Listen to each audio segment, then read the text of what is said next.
പണം വരും പോകും, പ്രണയം വരും പോകും, ഉറക്കം വരും പക്ഷേ. നമസ്കാരം, സന്തോഷ് പണ്ഡിറ്റ് ഷോയിലേക്ക് സ്വാഗതം. ഇന്ന് നമ്മൾ ഡിസ്കസ് ചെയ്യുന്ന ഇന്ത്യയിൽ വെച്ച് നടന്ന 2020 മത്സരം. നമ്മൾ ഇതിനു മുമ്പ് നടന്ന വൺ ഡേ സീരീസ് ഇന്ത്യയിൽ വെച്ച് നടന്നപ്പോൾ തീർച്ചയായിട്ടും ഇന്ത്യക്കാണ് ലോകകപ്പ് കിട്ടിയത്. അപ്പോൾ നമ്മൾ ഇത്തവണ ഇന്ത്യക്ക് തന്നെ ലഭിക്കും എന്നാണ് നമുക്ക് കരുതിയത്. അതേസമയം സെമി ഫൈനലിൽ ഇന്ത്യ വെസ്റ്റ് ഇൻഡീസിനോട് തോൽക്കുകയാണ് ഉണ്ടായത്. ഇനി ഇതിന്റെ ഒരു എന്തൊക്കെയാണ് സംഭവിച്ചതെന്നുള്ളത് നമ്മളെല്ലാവരും കണ്ടതാണ്. എന്നാലും നമ്മൾ അതിൻ്റെ ഒരു ബാക്കിലേക്ക് നോക്കുകയാണെങ്കിൽ അതിനു മുമ്പ് നടന്ന 11 2020 മത്സരത്തിൽ 10 ഇന്ത്യ ജയിച്ചു എന്നുള്ളതാണ് സത്യം. ആസ്ട്രേലിയ പോയി ആസ്ട്രേലിയയെ തകർത്തു, അതൊരു പ്ലസ് ആണ്. അതേസമയം ഇന്ത്യയിൽ വെച്ചുള്ള കളിയിൽ ഇന്ത്യ ഒരു വളരെ ആധികാരികമായ ഒരു കളിയാണ് കളിച്ചതെന്ന് നമുക്ക് പറയാൻ പറ്റില്ല. കാരണം ഇന്ത്യ ലീഗ് മത്സരത്തിൽ 4-3 ജയിച്ചു എന്നുള്ളത് മറക്കുന്നില്ല. എന്നാൽ കൂടി ഇപ്പോൾ ബംഗ്ലാദേശിനോടുള്ള ഇന്ത്യയുടെ കളി നോക്കാം. ശരിക്കും ഇന്ത്യ കഷ്ടിച്ച് ജയിച്ചതാണ്. വെറും 3 പന്തിൽ നിന്നും 2 റണ്ണ് വേണ്ട ഒരു സിറ്റുവേഷനിൽ നിന്നും നമ്മൾ അവരുടെ പരിചയക്കുറവിനെ നമ്മൾ മുതലെടുത്ത് ജയിച്ചതാണ്. ആസ്ട്രേലിയയോടുള്ള കളിയിലും അവസാനത്തെ പന്ത് വരെ മത്സരം നീണ്ടു. എന്നാലും സെമി ഫൈനലിലേക്ക് എത്തുമ്പോൾ ശരിക്കും മുംബൈയിലെ വാങ്ഡേ സ്റ്റേഡിയത്തിൽ കളി നടക്കുമ്പോൾ ഒരു 220 റണ്ണ് എടുത്താൽ പോലും അവർ ചേസ് ചെയ്യുമെന്ന് പറഞ്ഞ സിറ്റുവേഷൻ. ഇന്ത്യ തന്നെ തൊട്ടു മുമ്പ് ദക്ഷിണാഫ്രിക്കയ്ക്കെതിരെ തോറ്റതാണ്. കാരണം നല്ല സ്കോർ എടുത്താൽ പോലും അവിടെ തിരിച്ചെടുക്കാൻ പറ്റുന്ന ഒരു പിച്ചാണത്. അപ്പൊ സത്യം ഇതാണെന്നിരിക്കെ ഇന്ത്യ ഒരു 230 റണ്ണെങ്കിലും എടുത്താലേ സേഫ്, എന്നാലും സേഫ് എന്ന് പറയാനില്ല.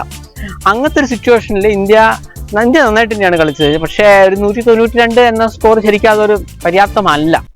കാരണം അന്ന് ഇറങ്ങിയ ധോണിയുടെയും കോഹ്ലിയുടെയും കാര്യം പോട്ടെ, അന്ന് ഇറങ്ങിയ എല്ലാ പത്രങ്ങളിൽ പോലും ഈ വിഷയം എഴുതിയിട്ടുണ്ട്. മുംബൈയിലെ വാങ്ഡേ സ്റ്റേഡിയത്തിൽ എത്ര റൺ എടുത്താലും തിരിച്ചെടുക്കാവുന്നേ ഉള്ളൂ. സോ കുറച്ചധികം റൺ എടുത്താൽ മാത്രമേ നമുക്ക് ജയിക്കാൻ പറ്റുള്ളൂ. അപ്പോൾ ഇന്ത്യ ശരിക്കും കുറച്ചുകൂടെ നല്ലൊരു സ്കോർ സെറ്റ് ചെയ്യേണ്ടതായിരുന്നു എന്നാണ് എനിക്ക് തോന്നുന്നു. ഇന്ത്യ നന്നായി കളിച്ചിട്ടുണ്ട്, നല്ലൊരു സ്റ്റാർട്ടിങ് ഇന്ത്യയെ കിട്ടിയിട്ടുണ്ട്. അപ്പോൾ 192 എന്ന് പറയുന്നത് ഒരിക്കലും ഒരു നല്ലൊരു ടീമിനെ സംബന്ധിച്ചിടത്തോളം അവർക്ക് തിരിച്ചെടുക്കാവുന്ന ഒരു സ്കോറായി മാറി. അല്ലെങ്കിൽ പിന്നെ നമുക്ക് ആ റേഞ്ചിലുള്ള ബൗളർമാർ വേണം. ബൗളർമാരെ ഞാൻ ചെറുതായി കാണുന്നില്ല. യഥാർത്ഥത്തിൽ ഇന്ത്യയെ സെമി വരെയെങ്കിലും എത്തിച്ചത് ഒന്ന് വിരാട് കോഹ്ലിയും അതേപോലെ തന്നെ നമ്മളുടെ ബൗളർമാരുമാണെന്നുള്ളത് സത്യമാണ്. കാരണം ബൗളർമാർ വളരെ നന്നായി ഡിഫെൻഡ് ചെയ്തിരുന്നു. ഇന്ത്യ പാകിസ്ഥാനെതിരെയുള്ള ഒറ്റ കളിയാണ് ശരിക്കും പറഞ്ഞാൽ വളരെ ആധികാരികമായിട്ട് ജയിച്ചത്. എപ്പോഴും ജയിക്കുന്നു എന്ന് പറയുമ്പോൾ തന്നെ കുറച്ച് ആധികാരികമായിട്ട് ജയിക്കണം. കാരണം വെറും ബാറ്റിംഗ് അല്ല ക്രിക്കറ്റ്, വെറും ബൗളിംഗ് അല്ല, വെറും ഫീൽഡിംഗ് അല്ല, ഇതെല്ലാം കൂടെ ചേരുമ്പോഴാണ് ഇതിന്റെ സമസ്ത മേഖലയും ശരിയാവുന്നത്. അതുകൊണ്ട് മറ്റുള്ള ഇപ്പൊ ഞാൻ പറയുന്ന ഇപ്പോൾ ഓപ്പണിങ്ങിലായാലും ശിഖർ ധവാനായാലും രോഹിത് ശർമ്മയായാലും ശരിക്കും പറഞ്ഞാൽ അത്ര ഒരു കൺസിസ്റ്റന്റ് ആയിട്ടുള്ള പെർഫോമൻസ് അല്ല കാഴ്ചവെക്കുക. ഈ രഹാനെ എന്ന് പറഞ്ഞ കളിക്കാരനാണ്, അദ്ദേഹം വളരെ മികച്ചൊരു കളിക്കാരനാണ്. ഭാവിയിൽ ഒരു ക്യാപ്റ്റൻ ആവുന്ന വ്യക്തിപരമായി വിശ്വസിക്കുന്ന വ്യക്തിയാണ് ഞാൻ. അദ്ദേഹത്തെ പല കളികളിലും നമ്മൾ കളിപ്പിക്കാറില്ല, എന്തുകൊണ്ടാണെന്നുള്ളത് വെച്ചാൽ അറിയില്ല. അപ്പൊ എന്തായാലും ടോട്ടലി ഇന്ത്യ ഒരു നല്ല കുഴപ്പമില്ലാത്തൊരു പ്രകടനമാണ് കാഴ്ചവെച്ചത്, ആവറേജ് പ്രകടനമാണ് കാഴ്ചവെച്ചത്. പക്ഷേ സെമിയിൽ ഇന്ത്യ പരാജയപ്പെട്ടത് ഇന്ത്യക്കാർക്ക് വളരെ നിരാശ ഉണ്ടാക്കുന്നതായിരിക്കും. പിന്നെ ഏതെങ്കിലും ഒരു കളി ജയിക്കുമ്പോൾ ക്യാപ്റ്റൻ മാറണോ, ഇന്ന കളിക്കാരൻ മാറണോ എന്നുള്ളൊരു ചിന്തയൊക്കെ അനാവശ്യമാണ്. ഇന്ത്യൻ ടീം ജയിച്ചാലും തോറ്റാലും അവർക്ക് വേണ്ട സപ്പോർട്ട് ചെയ്യാന്നുള്ളതാണ് ഞാൻ മനസ്സിലാക്കുന്നത്. എന്തായാലും ഇന്ത്യ അത്യാവശ്യം നന്നായി കളിച്ചിട്ട് തന്നെയാണ് വന്നത്. കോഹ്ലിക്ക് നിരാശ ഉണ്ടാവും. അതേപോലെ തന്നെ വേറൊരു കാര്യം, കളിയുടെ അവസാനത്തെ ഓവർ വളരെ നിർണായകമാണെന്നിരിക്കെ അദ്ദേഹം കോഹ്ലിയെ പന്തേൽപ്പിച്ചതിൽ എനിക്ക് ചെറിയൊരു ഇതുണ്ട്. കാരണം അശ്വിനെ പോലത്തെ ഒരു ബൗളർ, സ്ട്രൈക്ക് ബൗളർ ഉണ്ടെന്നിരിക്കെ ധോണി എന്തുകൊണ്ടാണ് അങ്ങനെ ചെയ്തതെന്നുള്ളത് നമുക്ക് മനസ്സിലാവുന്നില്ല. എന്തായാലും ഇങ്ങനെയാണ് സംഭവിച്ചിരിക്കുന്നത്. തീർച്ചയായിട്ടും അടുത്തൊരു വേൾഡ് കപ്പ് ഇന്ത്യക്ക് കിട്ടട്ടെ എന്ന് ആശംസിക്കുന്ന ഇന്ത്യൻ ടീമിന് എല്ലാവിധ ആശംസകളും നേരുന്നു. അപ്പോൾ അടുത്ത ആഴ്ച ഒരു കിടില സബ്ജക്റ്റുമായി സന്തോഷ് പണ്ഡിറ്റ് ഷോ കാണാൻ മറക്കരുത്.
പെണ്ണുകെട്ടിക്കഴിഞ്ഞാൽ ജീവിതം കാലൊടിഞ്ഞ കട്ടിലാണ് മോനെ. പുലിയെപ്പോലെ നടന്നോരെല്ലാം എലിയെപ്പോലെ ചാട്ടം പിഴച്ചൊരു കുരങ്ങനെ പോൽ കൂട്ടം വിട്ടങ്ങ് ഓടും മോനെ ചാട്ടം പിഴച്ചൊരു കുരങ്ങനെ പോൽ കൂട്ടം വിട്ടങ്ങ് ഓടും മോനെ പെണ്ണു കെട്ടിക്കഴിഞ്ഞാൽ ജീവിതം കാലൊടിഞ്ഞ കട്ടിലാണ് മോനെ പുലിയെ പോലെ നടന്നോരെല്ലാം എലിയെ പോലെ ജീവിക്കും മോനെ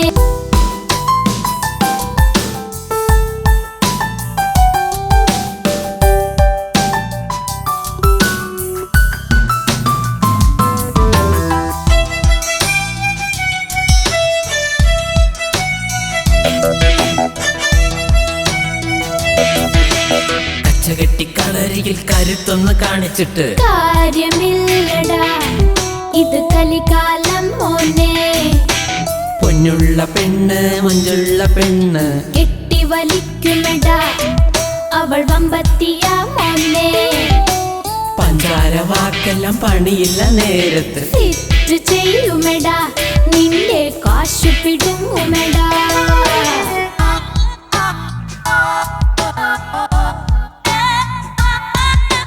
പെണ്ണു കെട്ടിക്കഴിഞ്ഞാൽ ജീവിതം കാലൊടിഞ്ഞ കട്ടിലാണ് മോനെ പുലിയെ പോലെ നടന്നോരെല്ലാം എലിയെ പോലെ ജീവിക്കും മോനെ ചാട്ടം പിഴച്ചൊരു കുരങ്ങനെ പോൽ കൂട്ടം വിട്ടങ്ങ് ഓടും മോനെ ചാട്ടം പിഴച്ചൊരു കുരങ്ങനെ പോൽ കൂട്ടം വിട്ടങ്ങ് ഓടും മോനെ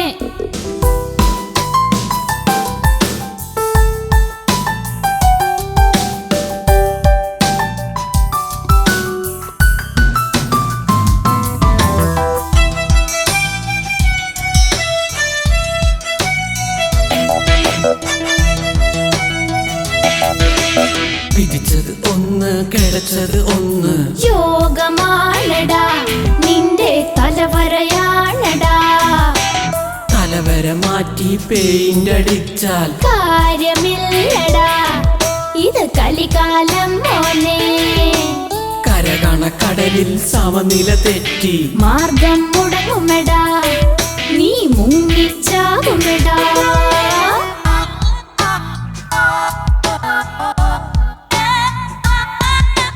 പെണ്ണു കെട്ടിക്കഴിഞ്ഞാൽ ജീവിതം കാലൊടിഞ്ഞ കട്ടിലാണ് മോനെ പുലിയെ പോലെ നടന്നോരെല്ലാം എലിയെ പോലെ ജീവിക്കും മോനെ ചാട്ടം പിഴച്ചൊരു കുരങ്ങനെ പോൽ കൂട്ടം വിട്ടങ്ങ് ഓടും മോനെ ചാട്ടം പിഴച്ചൊരു കുരങ്ങനെ പോൽ കൂട്ടം വിട്ടങ്ങ് ഓടും മോനെ പെണ്ണു കെട്ടിക്കഴിഞ്ഞാൽ ജീവിതം കാലൊടിഞ്ഞ കട്ടിലാണ് മോനെ പുലിയെ പോലെ നടന്നോരെല്ലാം എലിയെ പോലെ ജീവിക്കും മോനെ